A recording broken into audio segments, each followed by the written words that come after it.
Perder gordura é simples, mas não é fácil. Já sabemos que para isso acontecer tu tens de ter uma alimentação que te coloca em déficit calórico. Mas há certos comportamentos que tu estás a ter e que, direta ou indiretamente, te estão a impedir de obter esse déficit. E neste vídeo eu vou-te expor 7 desses comportamentos e como é que os podes corrigir para finalmente conseguires perder gordura.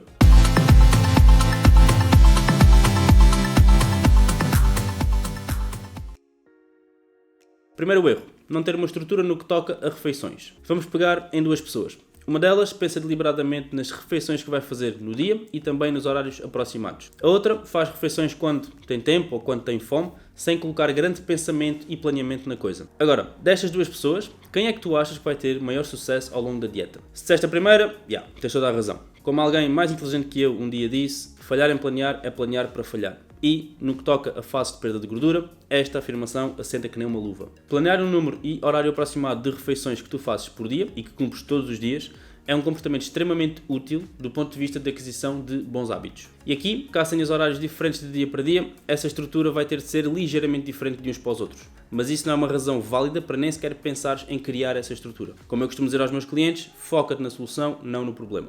Por isso, olha para o teu horário semanal e determina, em primeiro lugar, quantas refeições tu vais fazer no dia, e eu aqui costumo recomendar entre 3 a 5 refeições, e podes escolher um número específico com base na tua preferência, e também a que horas aproximadas vais fazer cada uma delas, e aqui tentas passá-las entre 2h30 a 5.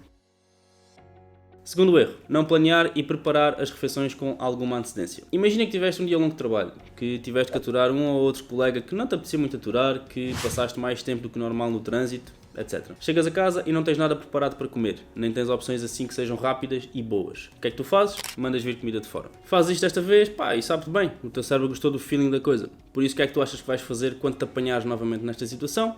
O mais provável é que mandes vir comida de fora outra vez. E é assim que este hábito se cria. E acho que vais concordar quando eu digo que este hábito não é nada congruente com uma fase de perda de gordura. E que alguém que tem este objetivo deve tentar minimizar ao máximo a quantidade de vezes que manda vir comida de fora. Por isso é importante que, para além do número e horário de refeições, também planeies o que é que cada uma delas vai ser com alguma antecedência. E que determines quais são aquelas que são rápidas de fazer e por isso que fazes na hora, e aquelas que requerem maior confecção e por isso vais ter de preparar com maior antecedência. E aqui tens de arranjar uma solução que funcione para ti. Pessoalmente, 3 das 5 refeições que eu faço no dia são rápidas de preparar, por isso eu preparo-as na hora.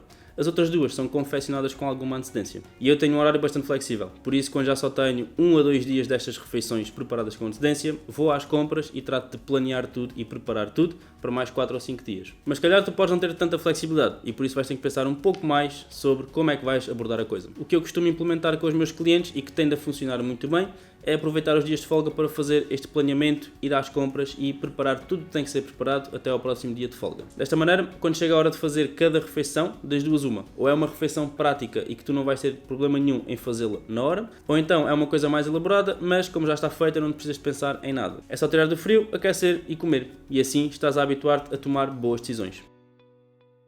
Terceiro erro, ter fins de semana completamente descontrolados no que toca à alimentação. Vamos supor que estás a ingerir mais ou menos 2000 calorias por dia e que isso corresponde a um déficit diário de 500 calorias. Durante a semana portas-te bem, cumpres tudo à risca, mas chega ao fim de semana e combinas uma jantarada com a malta que acaba numa saída à noite na sexta-feira e depois no sábado combinas um daqueles cafés depois do almoço em que começam uma manelas e que só acabam perto da hora de jantar.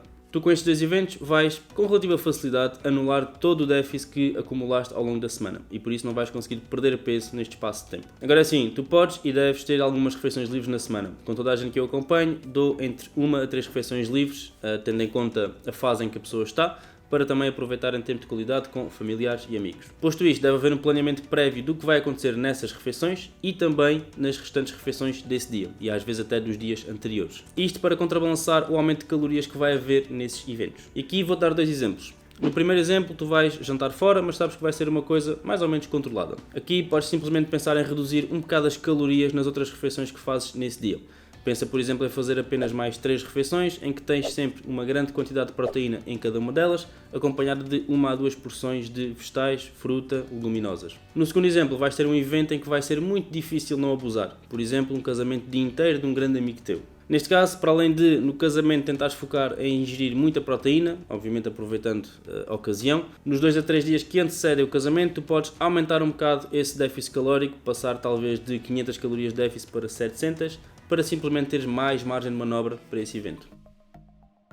Quarto erro, focar em coisas que têm muito pouco impacto nos teus resultados em detrimento das variáveis mais importantes. Já deste por ti a pensar coisas como: será que eu devia ingerir alimentos orgânicos em vez de normais? Ou será que aquele alimento tem demasiado açúcar e que não devia ingerir? Ou se não posso ingerir tantos hidratos à noite porque vai fazer XYZ?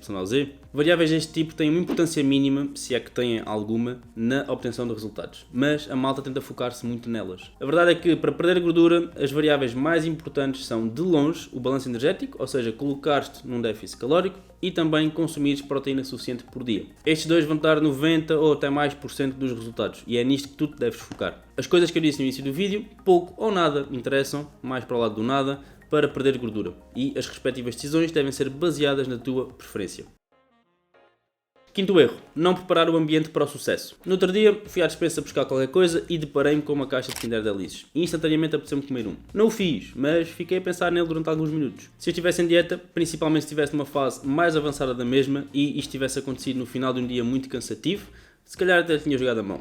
Não tinha, mas uma pessoa que não tem tanta experiência de dieta quanto eu, provavelmente tinha. E esta é uma das coisas que faz parte da preparação do ambiente certo para ter sucesso. Organiza o teu ambiente alimentar de maneira a que opções mais congruentes com o objetivo de perda de gordura estejam mais à vista e alimentos mais saborosos e mais calóricos, das duas uma. Ou não estão presentes, ou seja, não os compras, ou então estão escondidos e em locais de difícil acesso. Por exemplo, podes pensar em colocar fruta numa taça à amostra na tua cozinha e colocar aquele pacote de bolachas que tu adoras no armário lá de cima, em que tens que ir buscar uma cadeira para te meteres em cima dela para lá chegares, e atrás de mais 5 ou 10 pacotes de outros alimentos. Basicamente, criar o máximo de barreiras entre ti e o alimento para não te dares ao trabalho de ir lá buscá-lo. Outra coisa que faz parte deste ambiente de sucesso é ter pessoas à tua volta que te apoiam nos teus objetivos e que te ajudam a atingi-los, em vez de estarem constantemente a sabotar o teu processo com jantares e saídas à noite, por exemplo. Se tiveres este tipo de pessoas na tua vida, em primeiro lugar, fala com elas, explica-lhes os teus objetivos e porque é que eles são importantes para ti. Se mesmo assim elas continuarem a ter muitos comportamentos que estão diretamente a sabotar o teu progresso, então deixa-as de lado.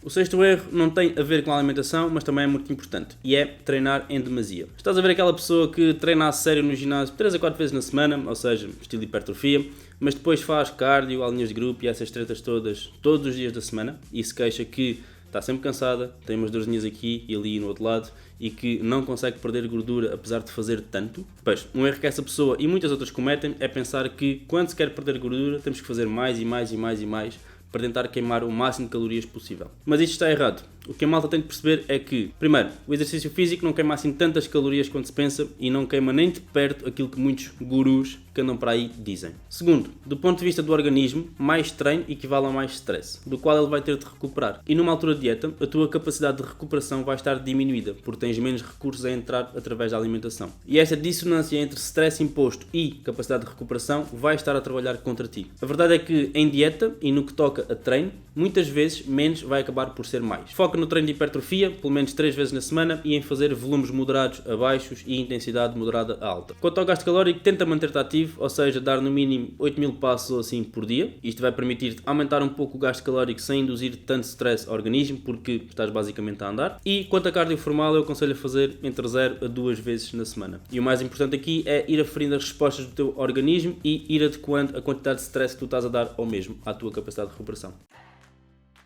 Por último, sétimo erro, ter pressa e fazer mudanças bruscas no estilo de vida. Cenário clássico, é ano novo e tu queres finalmente começar aquela dieta que estás a falar há meses ou se calhar até anos. Queres começar a ir ao ginásio 6 vezes na semana, quando atualmente só vais 1 ou 2, e queres começar a comer super bem, super fit, quando atualmente não tens qualquer tipo de estrutura na tua alimentação. 1, 2, 3 semanas depois, no máximo, desistes. Porquê? Porque tentaste fazer demasiadas alterações ao teu estilo de vida e isso foi um choque demasiado grande para ti. É importantíssimo que o processo de dieta seja sustentável, não só para, durante a mesma, não penares tanto, mas também para aumentares a probabilidade de conseguires manter todos os hábitos que levaram a essa perda de peso depois da dieta. Por isso, começa devagar, faz 1 a 2 alterações e deixa que elas peguem, deixa que elas se tornem hábitos. Só depois é que pensas em fazer mais alterações. As alterações específicas vão depender muito do teu ponto de partida, mas mais vale começares com mudanças que sejam muito fáceis de fazer do que começares logo em grande e falhares em implementá-las. Basicamente reconhece que isto é uma maratona, não é um sprint e joga a longo prazo. Agora que já identificaste alguns dos comportamentos que te estão a impedir de obter esse déficit calórico, vê este vídeo aqui para melhorares o teu plano no que toca a calorias, macros, números de estrutura de refeições, etc. Ou então, caso não tenhas um, para criar um do zero e poderes perder gordura da forma mais eficiente possível.